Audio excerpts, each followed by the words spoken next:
अपनी घोर तप साधना के पश्चात माता अपने निवास कैलाश तो लौट आईं, किंतु अगले क्षण उन्हें अपने बढ़ते पगों को रोकना भी पड़ा। रुक जाओ पार्वती, तुम कैलाश में प्रवेश नहीं कर सकती।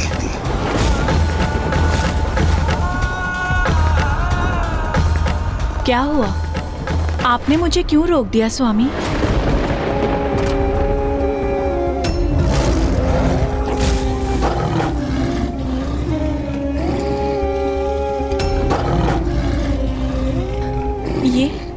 ये तो मेरा सिंह, मेरा भक्त सोमनंदी है, इसीलिए अब से ये मेरी सेवा में कैलाश में ही रहेगा। किंतु यह असंभव है पार्वती। क्यों असंभव है स्वामी? क्योंकि यह कैलाश के नियमों का उल्लंघन होगा जो मैंने स्वयं स्थापित किए हैं। कैसा नियम स्वामी? क्योंकि मात्र मेरे गणों को ही कैलाश में निवास करने का अधिकार है, किसी अन्य जीव को नहीं। किंतु ऐसा नियम क्यों स्थापित किया आपने? उसका क्या औचित्य है?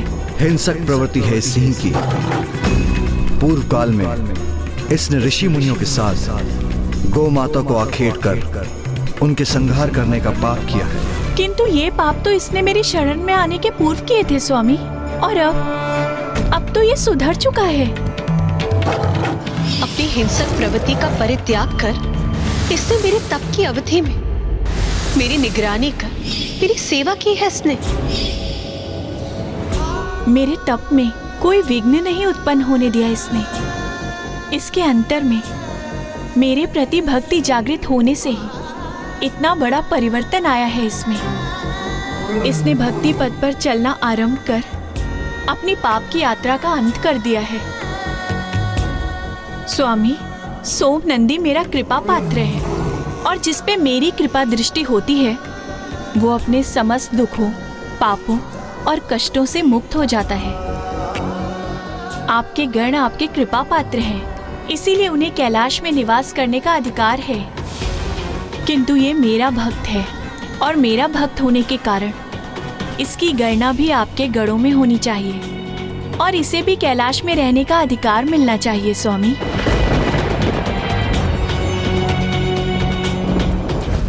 किंतु माता, कैलाश में तो पिताश्री के प्रमुख गण नंदी जी भी निवास करते हैं ना, और ये तो सर्वज्ञात है ना माता कि सिंह और वृषभ अपनी चिर शत्रुता के कारण एक साथ कदापि नहीं रह सकते।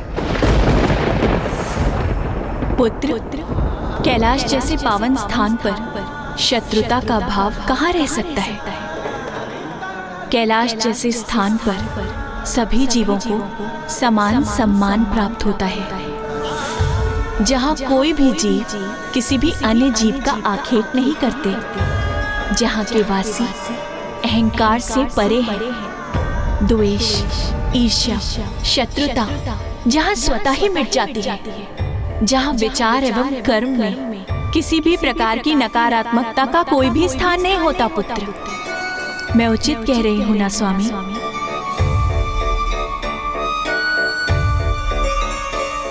ये कैलाश ही है जहाँ महादेव के सर्प, पुत्र गणेश के मूषक, पुत्र कार्तिकेय का मयूर प्राकृतिक स्वभाव से शत्रु होते हुए अपनी शत्रुता के भाव से रिक्त होकर शांति और सौहार्द से एक साथ विचरण करते हैं, उसी प्रकार नंदी और सोमनंदी भी एक साथ यहाँ निवास करेंगे। आपने सर्वथा सत्य कहा प्रिय। जहाँ शत्रु बैर भूल कर मित्रता अपना ले, वही तो कैलाश है। मैं आपके सिंह सोमनंदी को अपने गणों में स्थान देकर अपने कैलाश में निवास करने की अनुमति प्रदान करता हूँ।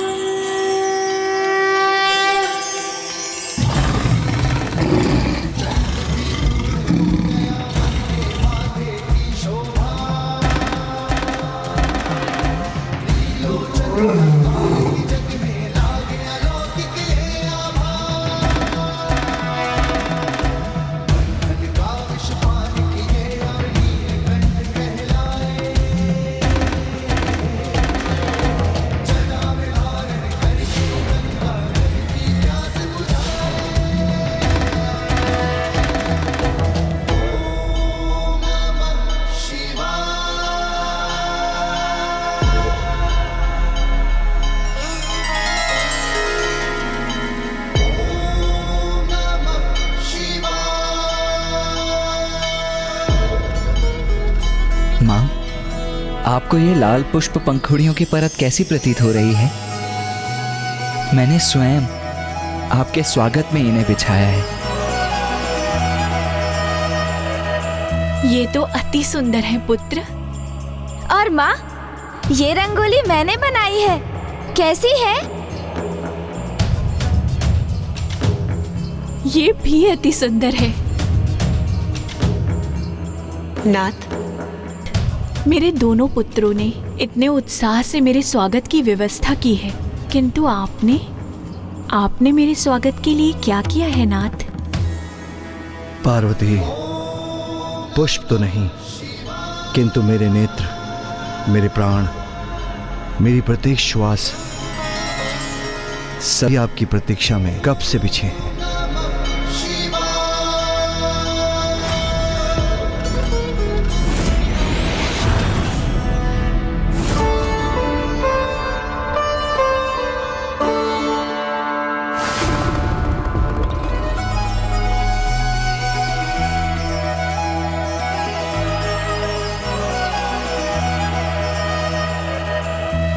सूरज के माथे पर कुमकुम। आज मैं अपने दिव्य स्वरूप में हूँ, तो आपकी दृष्टि एक टक मुझ पे ही टिकी हुई है। इसके पूर्व तो आपको मेरी दिव्यता में दोष दिखाई दे रहा था ना नाथ?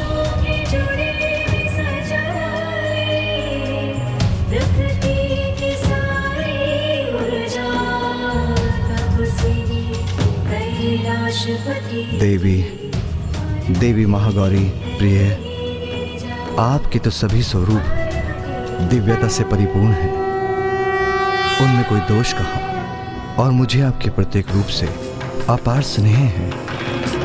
मैं आपकी निंदा करने की तो कल्पना भी नहीं कर सकता, किंतु आपको अपना वास्तविक परिचय स्मरण हो, आपका ये दिव्य स्वरूप सृष्टि के हित में संसार के समक्ष उजागर हो, आपका ये दिव्य रूप अपनी दिव्यता से सृष्टि का उद्धार करे, ये लीला तो इसलिए हुई है। स्वामी ये किस लीला का उल्लेख कर रहे हैं? अर्थात मेरे इस रूप को धारण करने का कोई और उद्देश्य भी है? इस प्रकार माता पार्वती ने माता महागौरी रूप धारण किया और उन्हें अपना वाहन सोम नंदी भी प्राप्त हुआ। माता का महागौरी स्वरूप स्त्री के जीवन में उसके द्वारा उसके दिव्य अर्थात वास्तविक स्वरूप, उसका सहज स्वतंत्र स्वभाव, उसके आंतरिक गुण और क्षमताओं को उजागर करने का प्रतीक है। किंतु माता पार्वती द्वारा माता महागौरी रूप धारण करने का अभिप्राय दिव्यता एवं सौंदर्य प्राप्त करने से कहीं अधिक था। माता महागौरी को तो एक बहुत बड़ा कार्य संपन्न करना था। अब वो कार्य क्या था ब्राह्मण देवता? उन्हें देवताओं के अहंकार को भंग करना था। ये तब की घटना है जब देवताओं ने अत्यंत शक्तिशाली कल्मेश असुरों को पराजित किया था। देवराज इंद्र की, देवराज इंद्र की, देवराज इंद्र की, देवराज इंद्र की, देवराज इंद्र की, देवराज इंद्र की, देवराज इंद्र की, देवराज इंद्र की, देवराज इंद्र की, देवराज इंद्र की।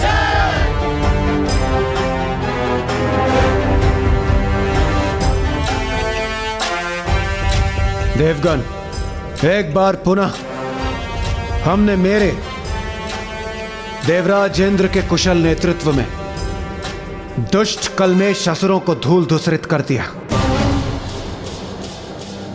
देव मंत्री, बताइए क्या समाचार है?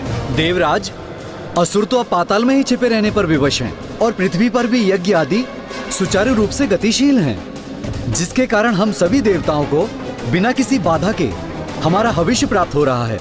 और मेरा विचार है देवराज, अब असुर पुनः कभी भी स्वर्ग पर आक्रमण करने का दुस्साहस भी नहीं कर सकेंगे। और यदि उन्होंने ऐसा प्रयास किया भी तो हम उन्हें रौंद कर रख देंगे।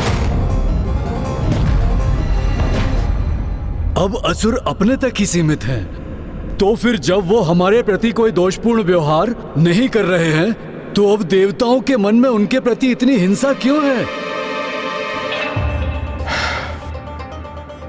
देवगुरु, असुरों के स्वभाव से आप भी अनभिज्ञ नहीं हैं। मुझे ज्ञात है कि वो शांत है, किंतु वो कितने समय के लिए ऐसे ही शांत रहेंगे इसका कोई प्रमाण नहीं। यदि हमने उन्हें अब अनदेखा किया तो वो कुछ ही समय में हमें सताने हेतु यहां प्रस्तुत हो जाएंगे। इसलिए उनके प्रति हिंसा का भाव ही सर्वथा उचित है। इससे पूर्व कि वो हमारे लिए कोई संकट उत्पन्न करे, हमें उनका अंत कर देना चाहिए। आखेट, इन असुरों का आखेट करना चाहिए हमें। आखेट, आखेट, आखेट। देवगण, यही उचित समय है। हमें असुरों के लिए आखेट का आयोजन कर एक एक असुर को पाताल से खदेड़ कर उनका अंत कर देना चाहिए। हाँ, यह सर्वथा उचित है देवराज। हम इस आखेट को एक क्रीड़ा बना लेंगे और उस आखेट क्रीड़ा से इन दुष्ट असुरों में भय और आतंक उत्पन्न करेंगे।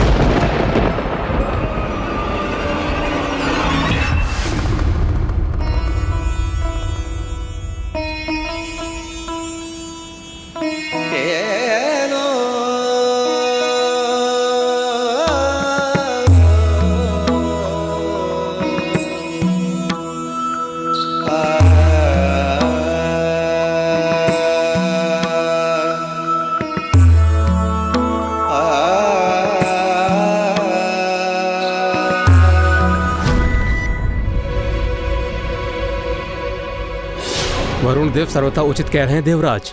हमें असुरों के प्रति सज्ज रहना होगा। हाँ देवराज, उचित कहा आपने वरुण देव। सर्व शक्तिशाली है हम, इसीलिए उन असुरों को हमसे आतंकित रहना ही चाहिए। हाँ वायुदेव, श्रेष्ठतम है हम देवता। हमारी योग्यता तथा बल के कारण ही तो संसार में जितने भी धन, संपत्ति तथा अनमोल वस्तुएं हैं, उनके सुरक्षा का दायित्व हम पर है। समूचे ब्रह्मांड में सर्वश्रेष्ठ हैं हम देवता, इसीलिए स्वर्गलोक का अधिकार प्राप्त हुआ है हमें। अपराजित है हम देवता, कोई हमारा स्पर्श करने का साहस भी नहीं कर सकता, क्योंकि त्रिदेव हमारे सहायक हैं। माता आदि शक्ति हमारे साथ है, तो हमें कोई भला कैसे पराजित कर सकता है? हमें असुरों के लिए आखेट का आयोजन कर एक एक असुर को पाताल से खदेड़ कर उनका अंत कर देना चाहिए। इसलिए उन असुरों को हमसे आतंक। समूचे ब्रह्मांड में सर्वश्रेष्ठ हैं हम देवता, श्रेष्ठतम है हम देवता। असुरों को पराजित कर देवताओं में अहंकार का समावेश हो गया था। उन्हें अपने सर्वशक्तिशाली होने पर घमंड जो हो गया था, और सभी के भीतर सदा उपस्थित रहने वाली शक्ति स्वरूपा माता को देवताओं के इस अहंकार का आभास हो गया था। नहीं, ये उचित नहीं। देवताओं का उनकी शक्तियों पर अहंकार सर्वथा उचित नहीं, क्योंकि व्यक्ति का दंभ सदा उसके पतन का कारण बनता है। मुझे देवताओं को सुपथ पर लाना ही होगा, अन्यथा उनका ये अहंकार उनकी दुर्बलता का कारण बन जाएगा और वो पुनः असुरों से पराजित होकर स्वर्ग को खो बैठेंगे और संसार धर्म संकट में पड़ जाएगा।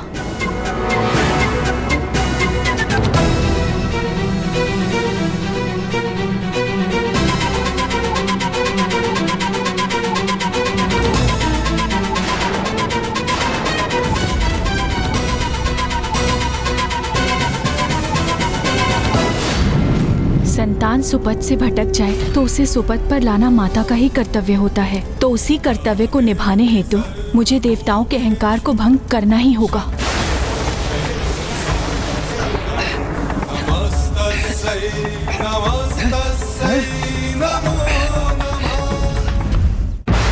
क्या हो रहा है ये?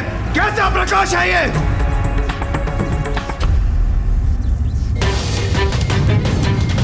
देवराज, ये कोई मायावी असुर शक्ति पुंज प्रतीत हो रहा है। अभी तो हमने इन असुरों को पराजित किया था और अभी उन्होंने इस शक्ति पुंज को बेच दिया हम पर आक्रमण करने हेतु। देखा देव करो, कितने कपटी हैं ये असुर। दया के योग्य तो ये कदापि नहीं। इन असुरों को चुन चुन कर उन्हें भस्म करना होगा, हमें सर्वनाश करना होगा इनका। इंद्रदेव, इससे पूर्व कि यह हमारे लिए संकट बने, हमें जांच कर ज्ञात करना चाहिए किसकी माया है इस शक्ति पुंज के पीछे। हाँ।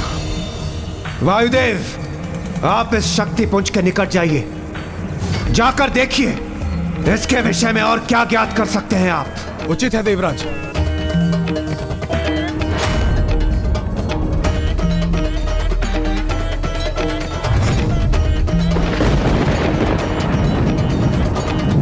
कौन हो तुम? किसकी शक्ति हो तुम?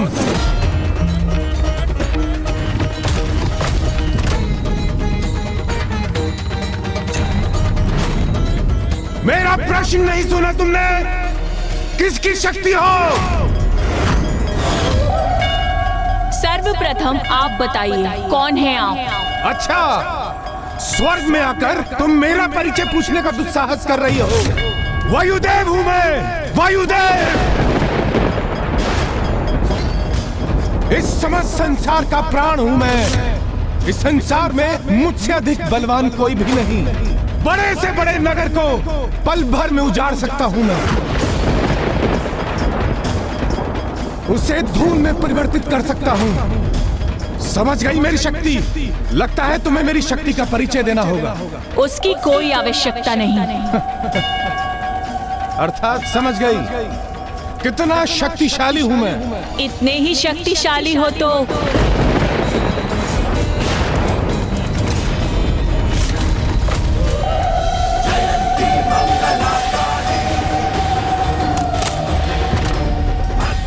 इस तिनके को इसके स्थान से उड़ाकर दिखाओ। मुझसे परिहास कर रही हो तुम? नहीं, ये परिहास नहीं, अपनी शक्ति प्रमाणित करो। मेरा परिचय सुना ना तुमने? ज्ञात है ना कौन हूं मैं? ये तुच्छ तिनका मेरे समक्ष कुछ भी नहीं। प्रतीत होता है बस बातों के धनी हो तुम। इतनी बड़ी बड़ी बातें जो कर रहे हो और एक तिनके को उसके स्थान से हिला नहीं सकते। मुझे चुनौती दे रही हो तुम? उचित है, इस तिनके के साथ साथ तुम्हें भी उड़ा कर रख दूंगा मैं।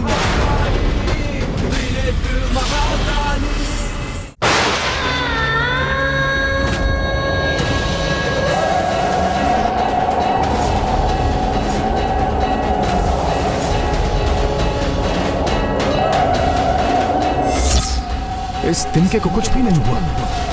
ये कैसे संभव है? यह अवश्य कोई माया है। मुझे अपनी शक्ति का परीक्षण करना चाहिए।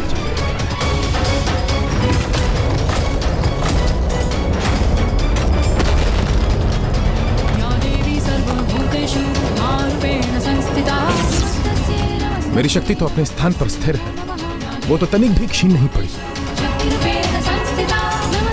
मैंने उस पर्वत को ध्वंस करने के लिए नहीं कहा था आपसे, मैंने तो बस इस तिनके को हिलाने के लिए कहा था।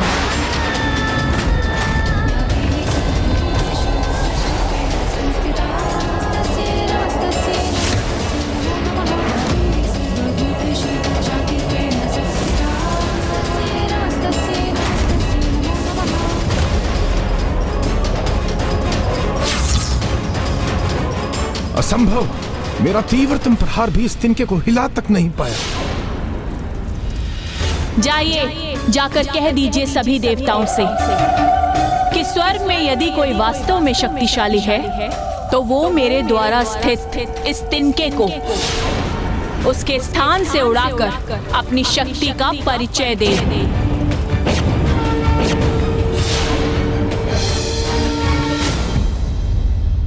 ये वायुदेव को लौटने में इतना समय क्यों लग रहा है? देवराज, वायुदेव, वायुदेव बताइए क्या उपाय किया आपने? बताइए क्या ज्ञात किया आपने? ये दृष्टि बाधित करने वाला प्रकाश उत्पन्न क्यों हो रहा है? देवराज, वो कोई असाधारण सी शक्ति है। ऐसा प्रतीत पड़ता था मानो उस अग्नि के भीतर कोई अत्यंत ही शक्तिशाली मायावी स्त्री स्थित हो, और आप उस मायावी स्त्री को पराजित करने में अक्षम रहे।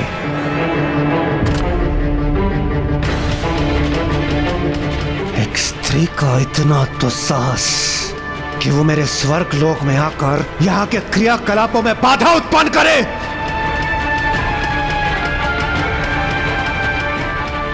इसका उचित पाठ मैं उसे अवश्य सिखाऊंगा। वो शक्ति जो भी हो, समस्त देवताओं को प्रत्यक्ष चुनौती दी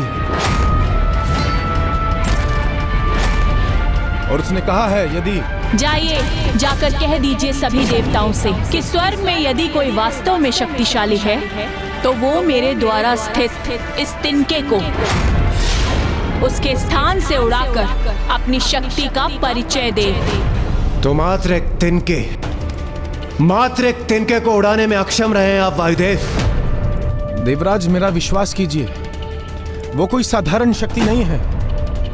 साधारण हो अथवा असाधारण, उस शक्ति ने तिनके को उड़ाने की चुनौती दी है ना, किंतु मैं उससे कहीं अधिक करूंगा।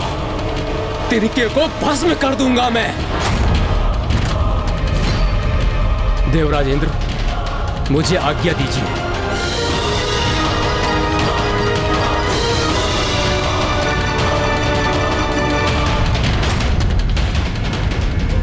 आइए देवगणों, कदाचित यही उचित समय होगा आप सबके भीतर समा चुके बल के अभिमान और दंभ को चूर करने का।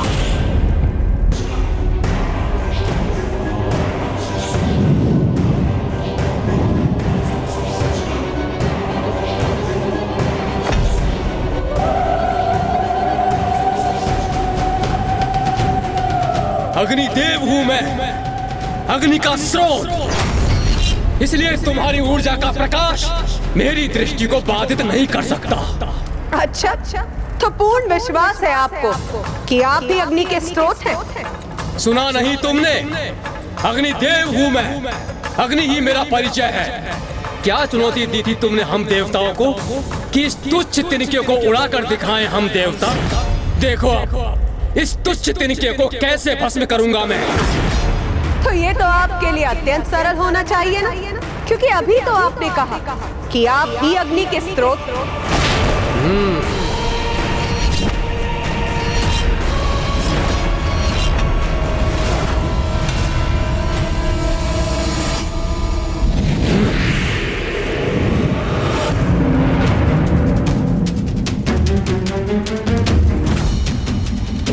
इस तिनके को भस्म करने के उपरांत तुम्हारी अग्नि रूपी ऊर्जा को सोख कर स्वयं के भीतर समाहित करूंगा मैं।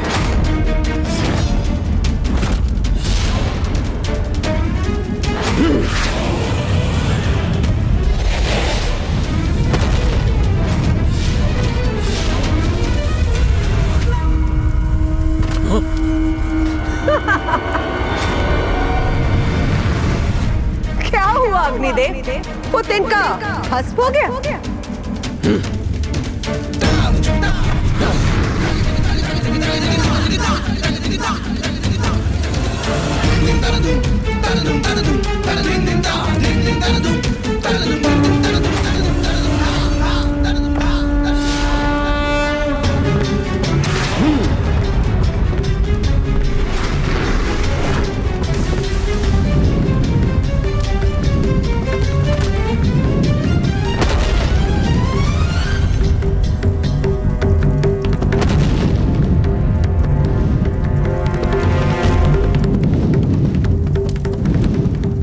तुम्हारा तिनका इस अग्नि में भस्म होने से कैसे सुरक्षित रह सकता है?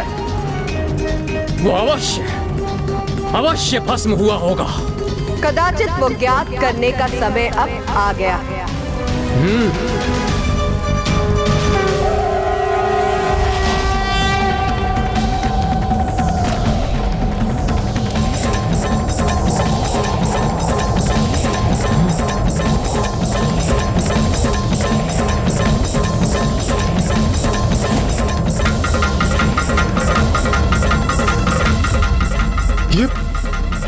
शक्ति तो स्वयं अग्निदेव को अपने भीतर समाहित कर रही है, किंतु ये कैसे संभव है? ये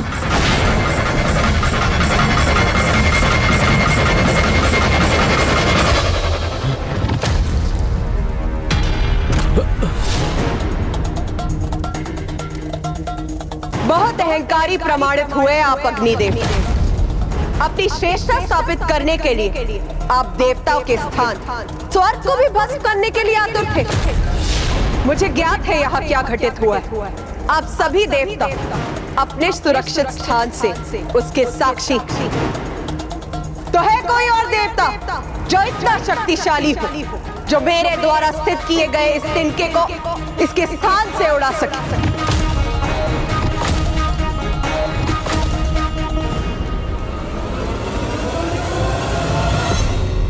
इसका इतना दुस्साहस इस मायावी स्त्री का जो ये हम देवताओं को चुनौती दे रही है, इसका अभी इसी क्षण प्रत्युत्तर देना होगा।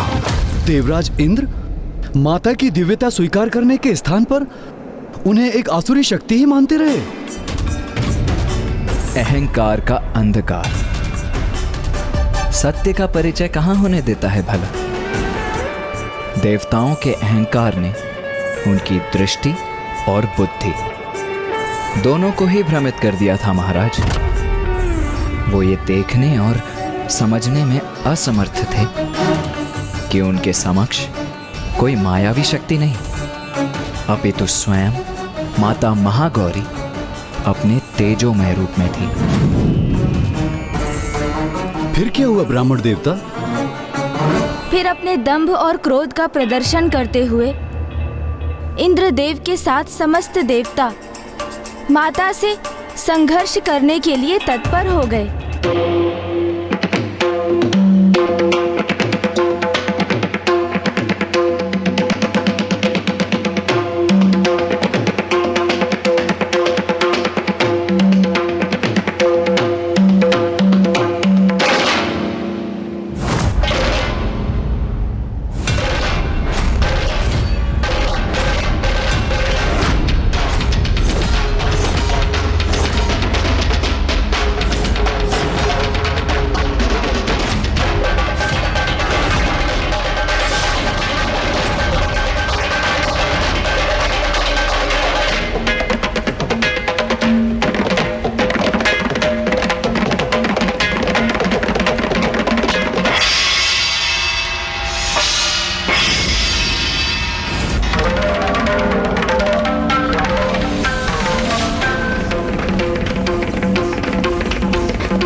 वरुण देव ने अत्यंत शक्तिशाली जल प्रवाह को उत्पन्न कर उसे उस तिनके पर केंद्रित किया।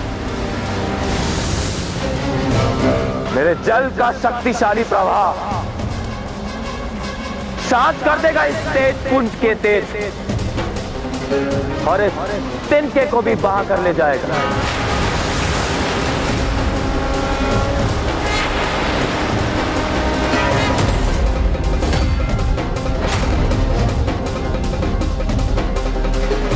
किंतु माता के तेज पुंज का स्पर्श करते ही वरुण देव द्वारा उत्पन्न जल वाष्प में परिवर्तित होकर वायु में समाहित हो गया।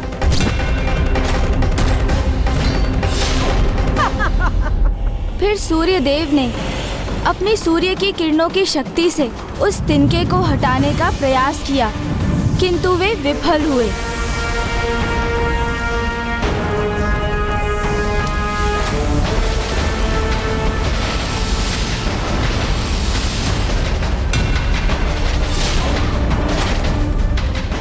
जिसके उपरांत कुबेर देव जी ने भी अपनी गदा का प्रयोग किया।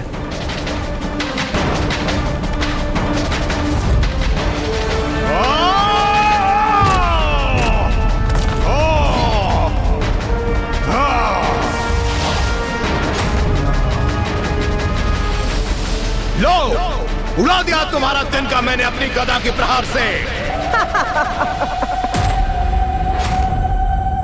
अच्छा, इतना विश्वास है अपनी शक्ति पर किंतु आपका ये विश्वास निराधार।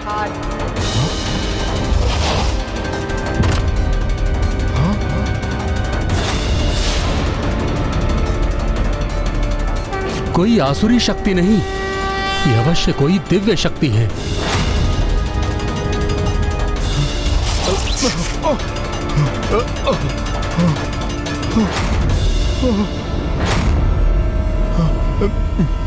मेरी गदा ही छिन्न भिन्न हो गई और तिनका अभी भी अपने स्थान पर ही स्थित है।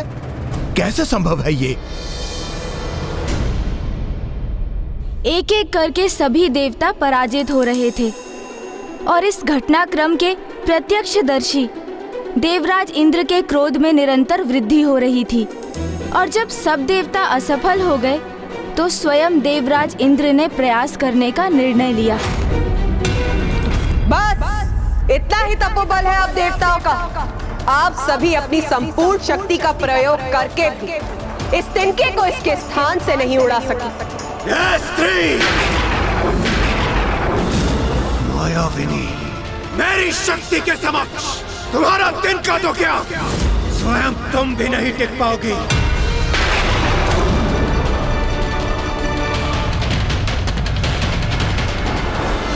मुझे इंद्रदेव को इनका सामना करने से रोकना होगा। मैं अपने तपोबल से कैसी शक्ति उत्पन्न करूंगा ये तुम्हें अभी ज्ञात नहीं।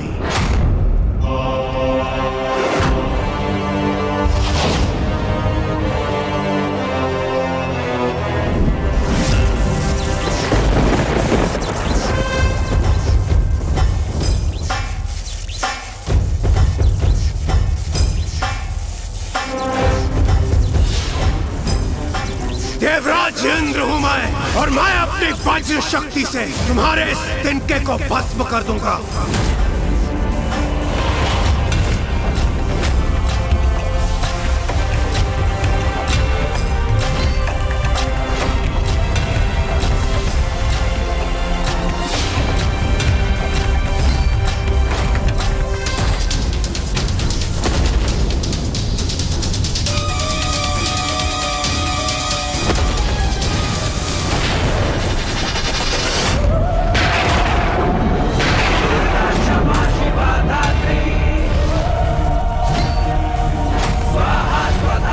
इंद्रदेव, आपकी यह शक्ति इस तिनके को तो नहीं हिला सकी, किंतु ये पलटकर हम पर ही वार कर रही है।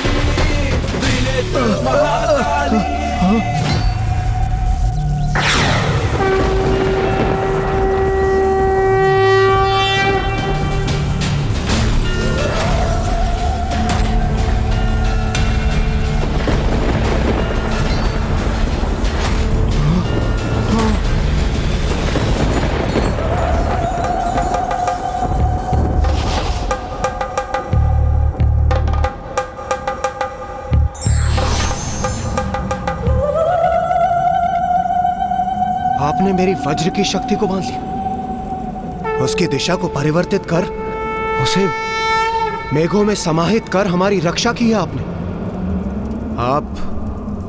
आप कोई शत्रु शक्ति नहीं हो सकती। तो फिर कौन है आप? कृपया अपना परिचय दीजिए। आप सबके भीतर जो शक्ति उपस्थित है वही हूं मैं।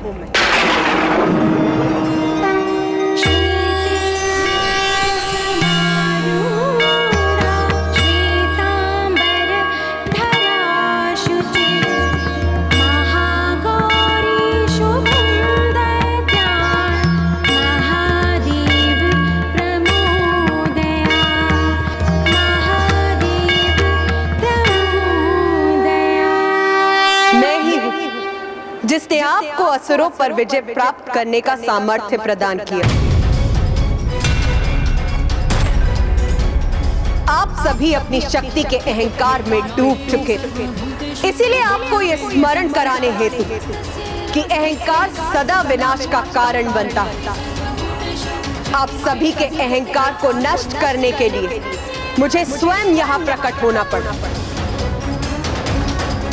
और वैसे भी उस शक्ति पे अहंकार करने का क्या औचित्य जो आपकी है ही नहीं, क्योंकि जिस शक्ति पर आपको इतना दम वो तो स्वयं मैं हूं। मैं। माता, हमें क्षमा कर दीजिए, हम अहंकारवश आपको पहचान नहीं पाए।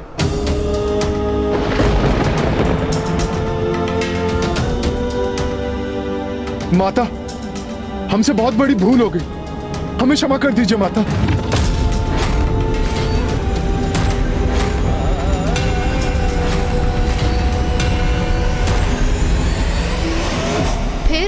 फिर क्या हुआ ब्राह्मण देवता? क्या माता ने देवताओं को क्षमा कर दिया? आपका क्या विचार है? आपके अनुसार क्या हुआ होगा माता? माता तो जगत जननी है, कितनी भी क्रोधित क्यों ना हो, उनका हृदय एक क्षमाशील माता का ही है, इसलिए उन्होंने अवश्य देवताओं को क्षमा कर दिया होगा। आप सर्वथा उचित कहती है माता।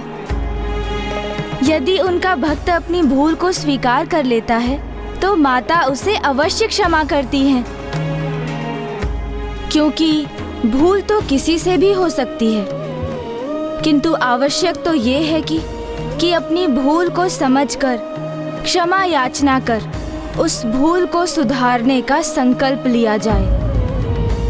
तो माता, महाराज, देवराज इंद्र एवं समस्त देवताओं ने माता महागौरी का स्तुति गान किया, जिससे माता का क्रोध शांत हुआ और माता ने देवताओं को क्षमा भी किया।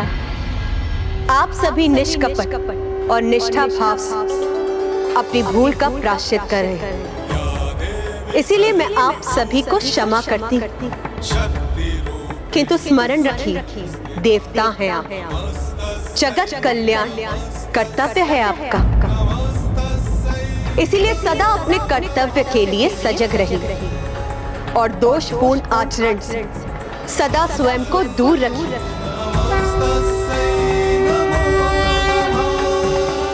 माता की शक्ति तो अमोघ है और पूर्ण निष्ठा और भक्ति से उनकी उपासना करने वाले भक्त के सभी कलुष धुल जाते हैं। पूर्व काल में किए गए पाप मिट जाते हैं और भविष्य में दुख, संताप, पाप, रोग ऐसे भक्त के निकट भी नहीं आते हैं और माता के ऐसे निष्ठावान भक्तों को सकारात्मक शक्तियां भी प्राप्त होती हैं। अब हम माता महागौरी की आरती करेंगे।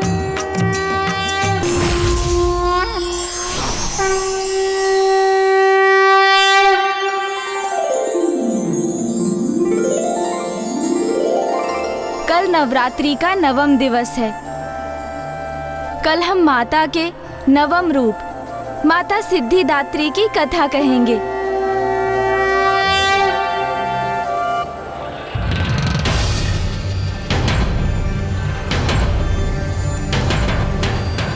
आज नवरात्रि का 9वां दिवस है।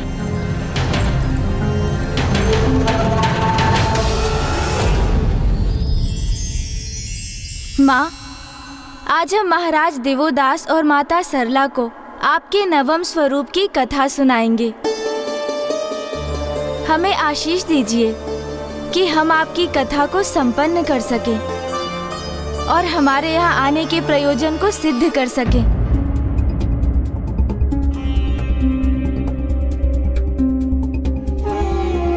भैया, क्या हुआ? जैसे जैसे इस संसार से वेद लुप्त होते जा रहे हैं, वैसे वैसे हम देवता भी दुर्बल होते जा रहे हैं और दुर्गमासुर के आतंक में वृद्धि के कारण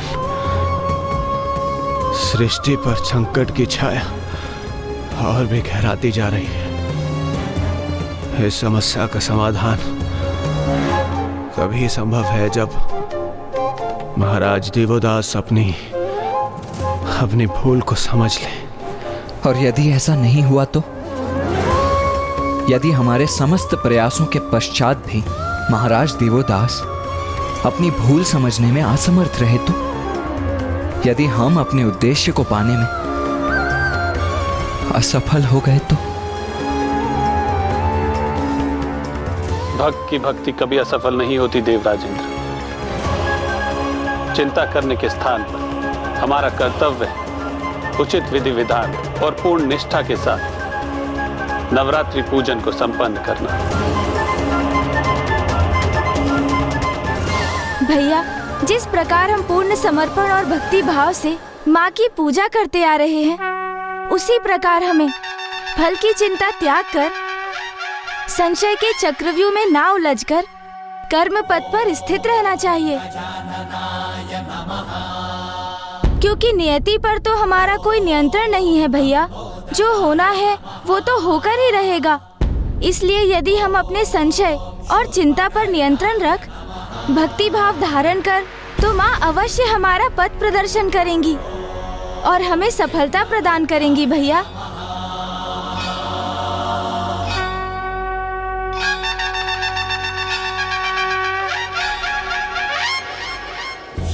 ब्राह्मण देवता, मैं माता के नवम स्वरूप की कथा श्रवण करने के लिए अधीर हो रही हूँ। मैं भी आप दोनों को माता के नवम रूप की कथा बताने के लिए अत्यंत आतुर हूँ माता, क्योंकि इसके पश्चात ही महाराज देवोदास का अंतिम चित्त भी जागृत हो जाएगा और उन्हें ज्ञात हो जाएगा कि उन्होंने पिताश्री को उनकी काशी से और माता को पिताश्री से विलग कर कितनी बड़ी भूल कर दी है। महादेव, काशी में एक ही राजा हो सकता है। यदि मुझे यहाँ राज्य करना है तो आपको यहाँ से प्रस्थान करना होगा।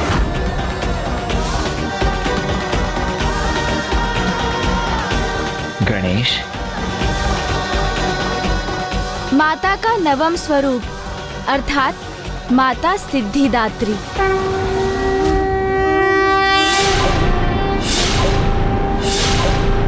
उनके दिव्य मनोरम रूप में माता की चतुर्भुजाएं हैं। उनके दाहिने ओर के निचले हाथ में चक्र और ऊपर के हाथ में गदा धारण करती हैं माता, और उनकी बाईं ओर के निचले हाथ में शंख और ऊपर के हाथ में कमल पुष्प स्थित है।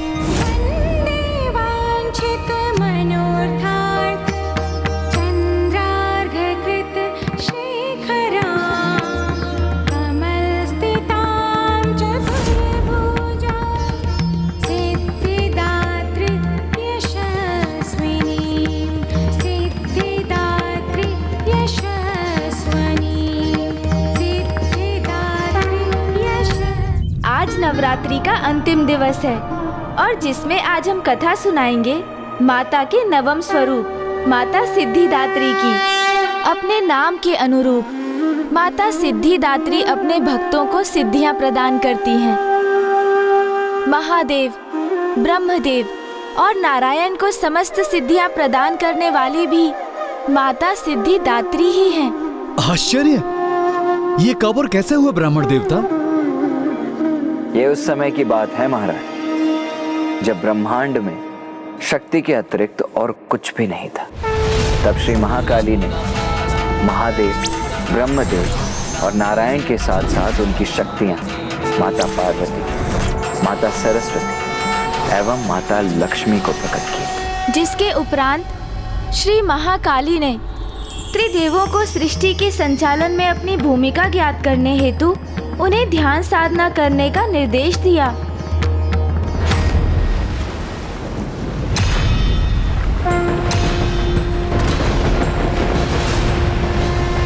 सर्वे भवन्तु सुखिनः, सर्वे सन्तु निरामया, सर्वे भद्राणि पश्यन्तु मा कश्चित् दुःखभाग् भवेत्। ॐ शान्तिः शान्तिः शान्तिः।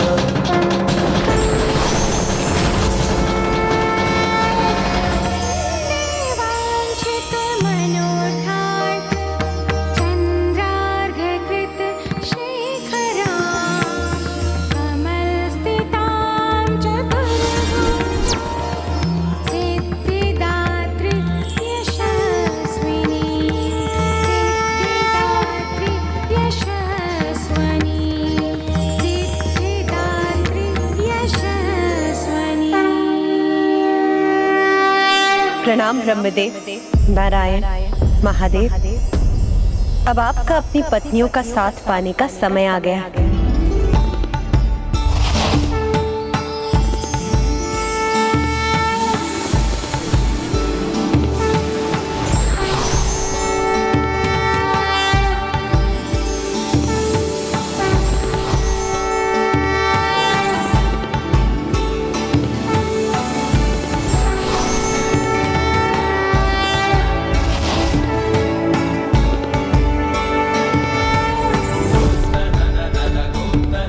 ब्रह्मदेव, आप संसार के सृजन का दायित्व संभालेंगे। नारायण, सृष्टि के पालन करने का कार्यभार आपका। महादेव, समय आने पर आप संसार के संहारक होंगे। देवी सिद्धिदात्री, आपने हमें हमारे कार्यभार तो बता दिया, किंतु इन दायित्वों को हम निभाएंगे कैसे? आपकी पत्नियों के रूप में आपकी शक्तियां तो पूर्व से ही आपके साथ थी, किंतु मैं आपको सिद्धियां प्रदान कर आपको आपके दायित्व निभाने का सामर्थ्य प्रदान करती।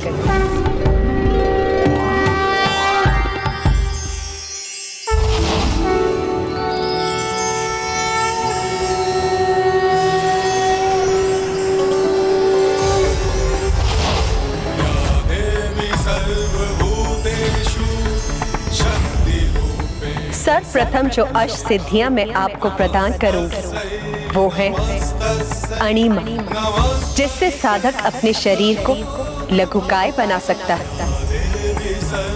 लघिमा, शरीर का भार कम करने की सिद्धि। प्राप्ति, जिससे साधक कहीं भी कुछ भी प्राप्त कर सकता है। प्राकम, जिससे साधक अपनी कल्पना को सत्य रूप दे सकता है। महिमा, इच्छा अनुसार विशाल काय होने की सिद्धि। इशितत्व, समूचिक सृष्टि पर सत्ता स्थापित करने की सिद्धि। सर्वकाम विषयता, जिससे साधक किसी भी कार्य को नियंत्रण में करके भली भांति संपन्न कर सकता है। एवं सर्वज्ञ तत्व, जिससे किसी भी प्रकार के ज्ञान प्राप्त किया जा सकता है।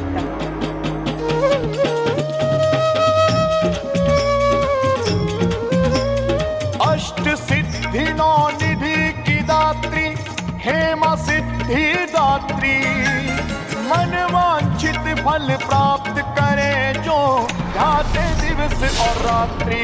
हेमा ध्याते दिवस और रात्रि, हो मां ध्याते दिवस और रात्रि।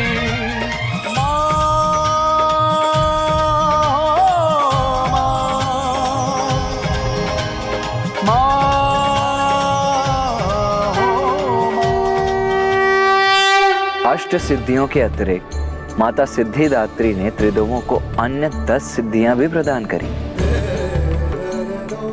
जिन्हें प्राप्त करने से व्यक्ति के भीतर प्रकृति के समस्त गुण समाहित हो जाते हैं। माता सिद्धिदात्री ही समस्त सिद्धियों की जन्मदात्री हैं। उनकी ही शक्ति से त्रिदेव अपने समस्त दायित्व निभाने में सक्षम है, इसीलिए वो उनकी आराध्य है। संसार में माता सिद्धिदात्री का प्रादुर्भाव इसी सत्य को उजागर करने के लिए हुआ है कि संसार में स्त्री शक्ति ही सर्वोच्च है। महादेव की प्रकृति में स्थिरता है, किंतु माता की प्रकृति में गतिशीलता। इसीलिए हमारे किसी भी कर्म के पीछे जो ऊर्जा होती है वो हमें माता सिद्धिदात्री से ही प्राप्त होती है। और सिद्ध पुरुषों के साथ उनकी सिद्धियों का रहना उनके आचरण पर ही निर्भर करता है। और किसी भी परिवार में जीवन दात्री और बल प्रदान करने वाली तो स्त्री ही होती है। यदि हम उस बल का उपयोग सत्कर्म एवं परिवार की भलाई के लिए करें तो परिवार के हर्ष, आनंद और बल सभी में सदैव वृद्धि होती रहती है। अब हम अपने शरीर के शीर्ष में स्थित सहस्त्रार चक्र पर ध्यान केंद्रित कर माता की आरती करेंगे।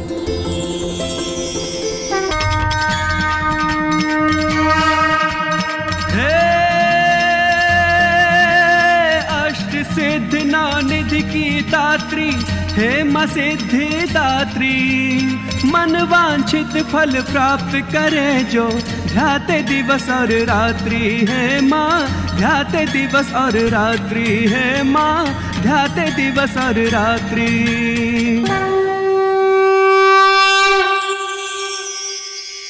आज देवी की पूजा संपन्न हुई है तो महाराज दिवोदास महादेव के काशी प्रवेश के लिए सहमत होंगे, क्योंकि यही कहा था गणेश ने। नवरात्रि पूजा संपन्न होने पर महादेव और देवी पार्वती के संयोग की मार्ग की बाधा मिट जाएगी। आपके दिए कर्तव्य का निर्वहन तो मैं तभी कर सकूंगा जब महादेव काशी का पूर्ण रूप से परित्याग करने की कृपा करेंगे। मैं तुम्हें वरदान देता हूँ कि तुम काशी में स्थित होकर संसार के राजकाज का कार्यभार संभालोगे। महादेव, काशी में एक ही राजा हो सकता है। यदि मुझे यहाँ राज्य करना है तो आपको यहाँ से प्रस्थान करना होगा। मुझे काशी छोड़कर जाना होगा।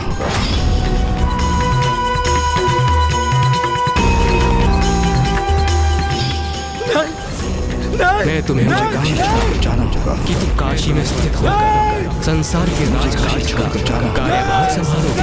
महादेव, काशी में एक ही राजा हो सकता है। मुझे काशी यदि मुझे यहाँ राज्य करना है तो आपको यहाँ से प्रस्थान करना होगा। नहीं, नहीं, नहीं, नहीं, नहीं।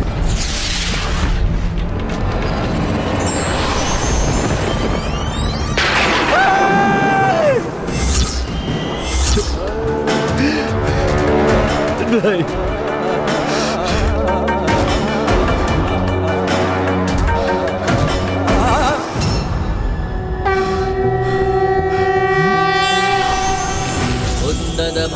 सहस्त्रकान्तिं ऋणक्षौमां शिरोमालिकां रक्तालिप्तपयोधरां जपपटिं विद्यां भीतिं वरं हस्ताब्जैर्धतिं त्रिनेत्रविलसद्वक्त्रारविन्दश्रियं देवीं बद्धिमांशुं रत्नमुकुटां वन्दे समन्दिस्मिताम्। उमा, मेरा काशी त्यागने का समय आ गया है, किंतु आपको तो यहीं रहना होगा, क्योंकि आपको अपने निवास पर दृष्टि भी तो रखनी है। किंतु स्वामी, स्वामी रुक जाइए स्वामी। माता, मैंने आपको महादेव से दूर रहने पर विवश किया और फिर भी आप मुझे अपने सभी स्वरूपों में दिव्य दर्शन प्रदान कर मुझे अपना आशीष प्रदान किया। मैं आपका दोषी हूँ माता। ये मैंने क्या किया माता? माता!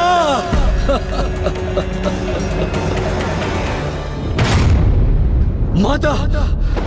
महाराज,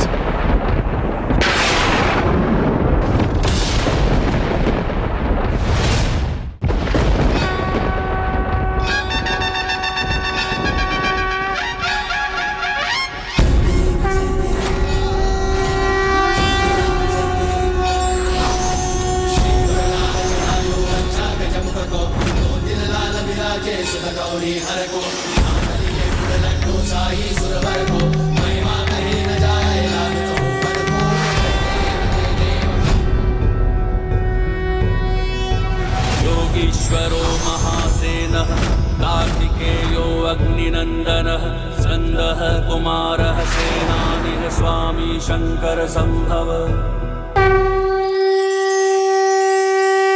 प्रथम पूज्य गणेश जी, कुमार कार्तिकेय, हम धन्य हो गए। हम धन्य हो गए, धन्य हो गए हम।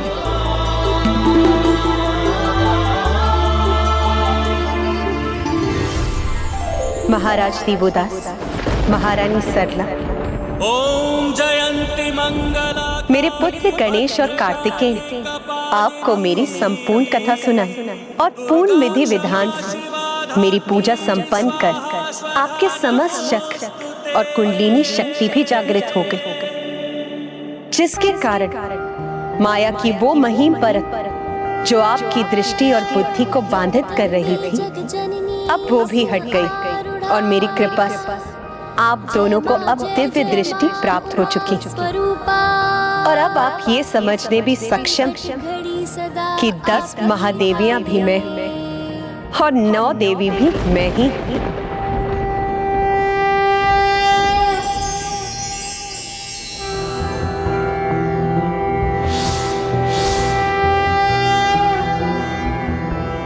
प्रथमं शैलपुत्री च द्वितीयं ब्रह्मचारिणी तृतीयं चन्द्रघण्टेति कूष्माण्डेति चतुर्थकं पंचमं स्कन्दमातेति षष्ठं कात्यायनीति च सप्तमं कालरात्रीति महागौरीति चाष्टमं नवमं सिद्धिदात्री च नवदुर्गाः प्रतीताः।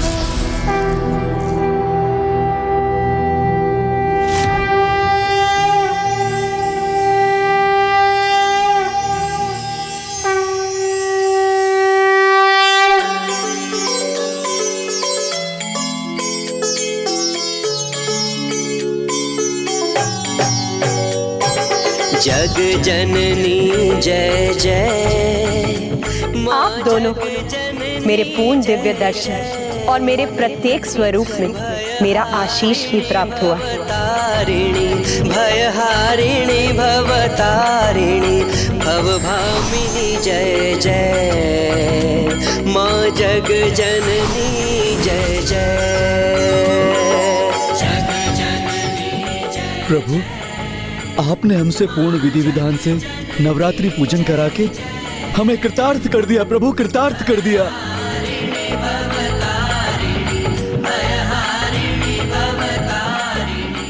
महाराज, हम तो मात्र अपना कर्तव्य निभा रहे थे। अब नवरात्रि पूजन संपन्न हो चुका है।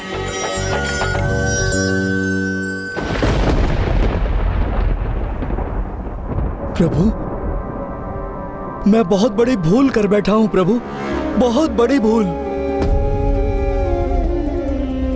आज मुझे आभास हुआ कि महादेव को काशी से प्रस्थान करने पर विवश कर मैंने कितनी बड़ी भूल की है, कितनी बड़ी। भूल तो सुधारी भी जा सकती है महाराज। किंतु कैसे गणेश जी? जब तक मैं यहाँ काशी में हूँ, महादेव यहाँ वापस नहीं आ सकते और काशी का राजा होने के कारण मैं काशी से कहीं नहीं जा सकता।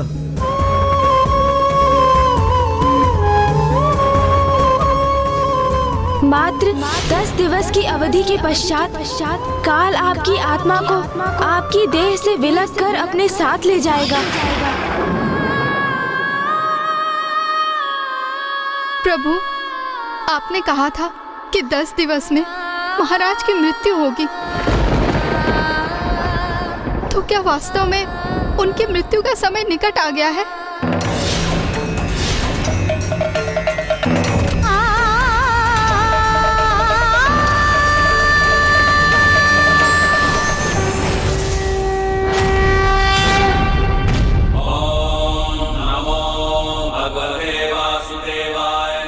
नारायण प्रभु, मेरे आराध्य।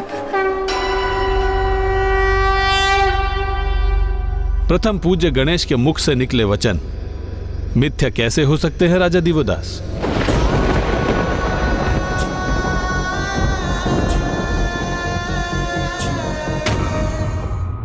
ये सत्य है कि आप जैसे धर्मात्मा को मृत्यु स्पर्श भी नहीं कर सकती, किंतु ये भी सत्य है कि महादेव के काशी लौटने हेतु अब आपको मोक्ष की प्राप्ति होगी और उसके लिए आपको अपने प्राण से वंचित होने अथवा देह को भी त्यागने की आवश्यकता नहीं है।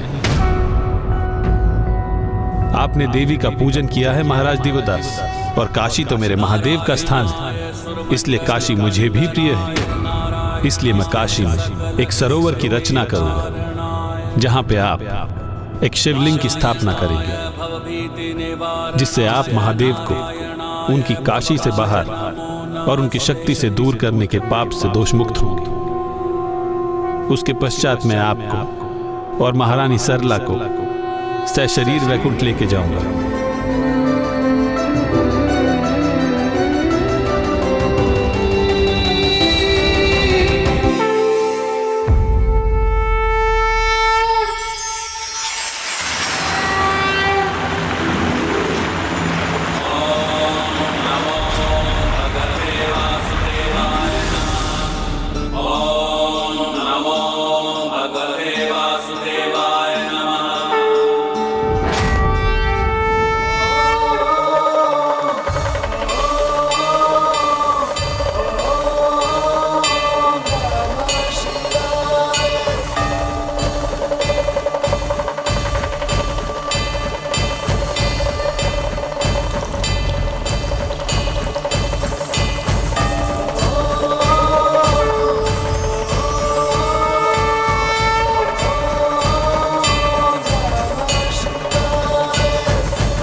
आज से ये सरोवर दिवोदेश्वर लिंग के नाम से विख्यात होगा। दिवोदेश्वर लिंग के नाम से विख्यात होगा। दिवोदेश्वर लिंग के नाम से विख्यात होगा।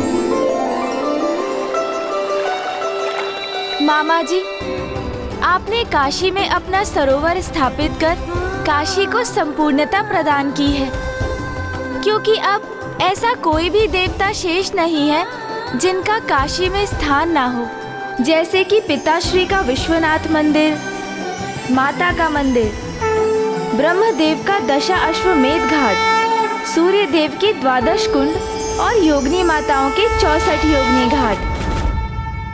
महाराज दिवोदास, अब आपका काशी से प्रस्थान करने का समय आ गया है। प्रभु, मैंने महादेव को काशी से दूर भेजकर बहुत बड़ी भूल की है। माता और महादेव को दीर्घ अवधि के लिए एक दूसरे से विलग रखा। मैं इसका पश्चाताप सदैव करता रहूंगा।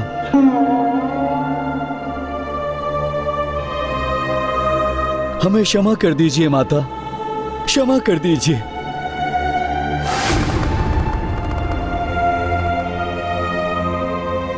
महादेव, मुझे वचन देने के कारण आप काशी छोड़ने और माता से विलग होने के लिए विवश हो गए थे। मुझे क्षमा कर दीजिए, मुझे क्षमा कर दीजिए महादेव, मुझे क्षमा कर दीजिए।